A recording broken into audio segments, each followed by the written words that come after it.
Good evening and salutations, my B&B fans. Okay, alright. This has got to be either the best or worst episode I've ever seen. And not just Bold and the Beautiful, but I mean any soap opera I've ever watched. And I've been watching soap operas since high school. There is so many different emotions that's going on in my head.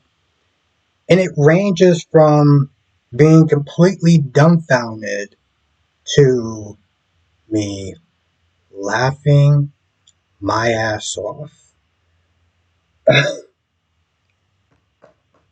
swear, I feel like somebody at Bold and Beautiful must be watching my reviews. Because ever since I sat there and talked about that sexy saxophone music that they put in there, they've been putting that shit in there every chance that they got, and I've been loving it.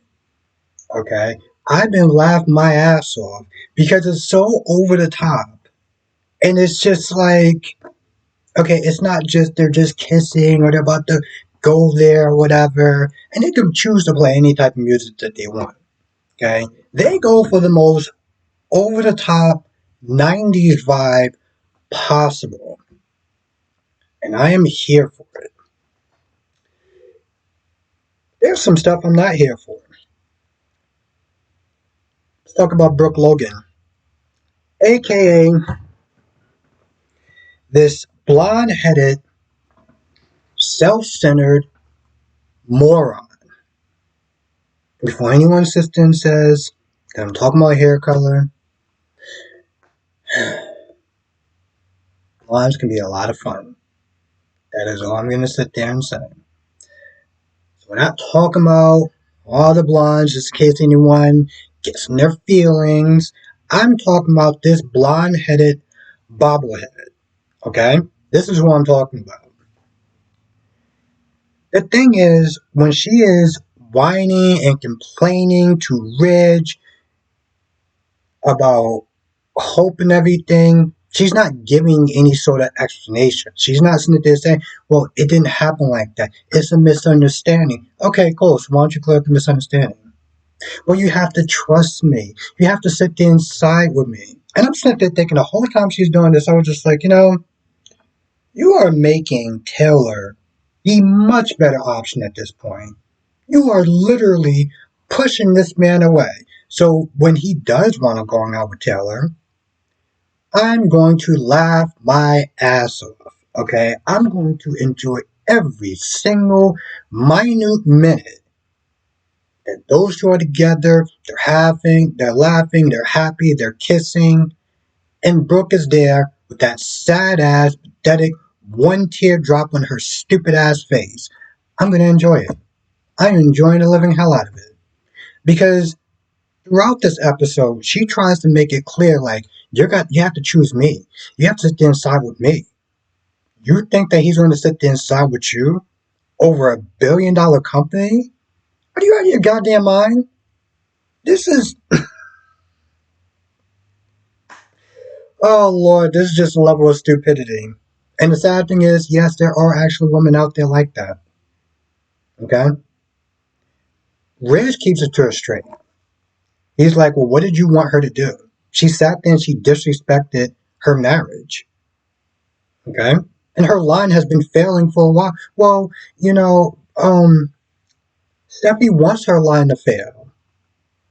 Well, maybe if this stupid idiot would actually been spending more time on her line and less time spent there playing sexy dress up, maybe that wouldn't have wound up happening. But of course, with Brooke, there's no accountability when it comes towards her daughter. This is the problem with Karens like that.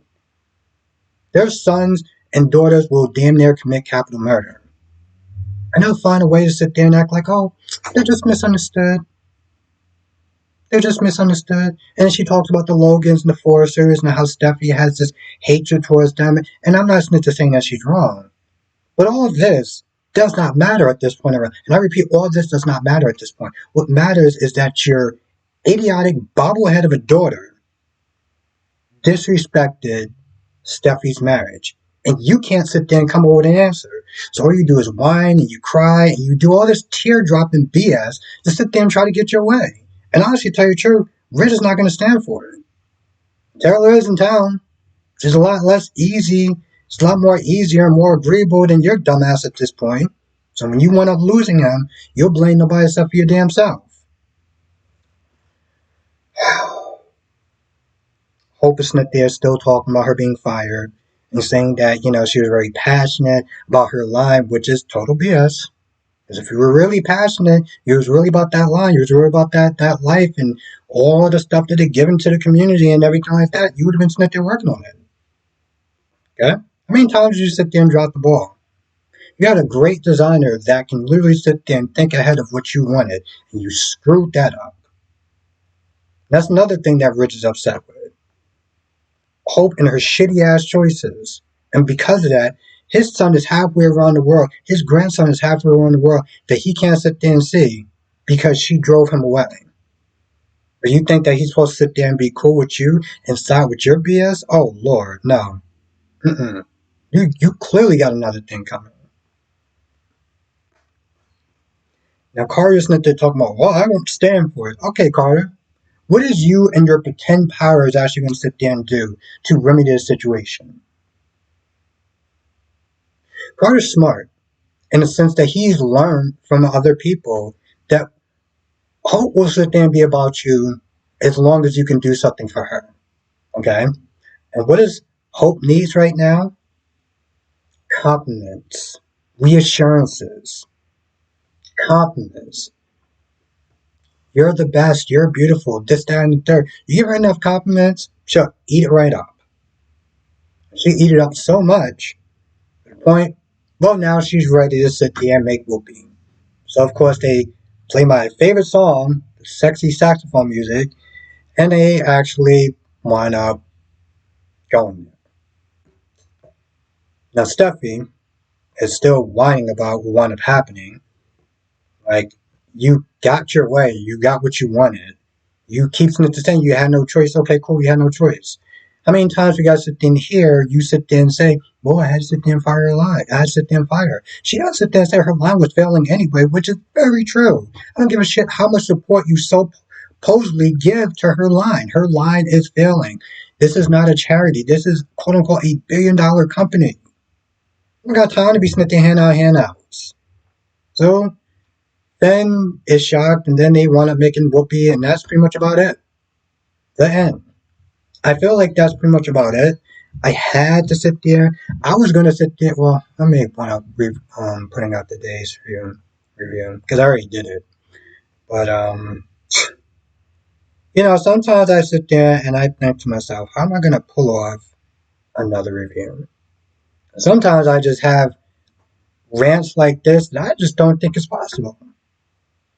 And then I see bobbleheaded Hope and bobbleheaded Brooke, and it just flows so naturally. I feel like there might be more to this, but this is the general. This is the general feeling that I have for this video, for this episode. Now, of course, if I missed anything, you know what to do. Write in the comment section, or better yet, come to the live stream tonight, 8 p.m. Eastern, 5 p.m. Pacific. We'll talk about all the shows, General Hospital, Days of Our Lives, Bold and Beautiful, and Young and the Restless. Share this video, because this video has actually, this review segment has actually been doing good. And I'm still surprised by that, because, again, you look at an episode like this, and you're just like, hey, yeah, one more year, right? One more year to sit there and get their act together. This may actually wind up working, or it may wind up being an epic fail. But either way, I'm gonna enjoy the ride. So yeah, share the video, and come to the live stream tonight. Anything that I missed, anything you want to sit there and add, especially when it comes to these two clueless, self-centered, succubus, bobble-headed idiots like Brooke and Hope. All right.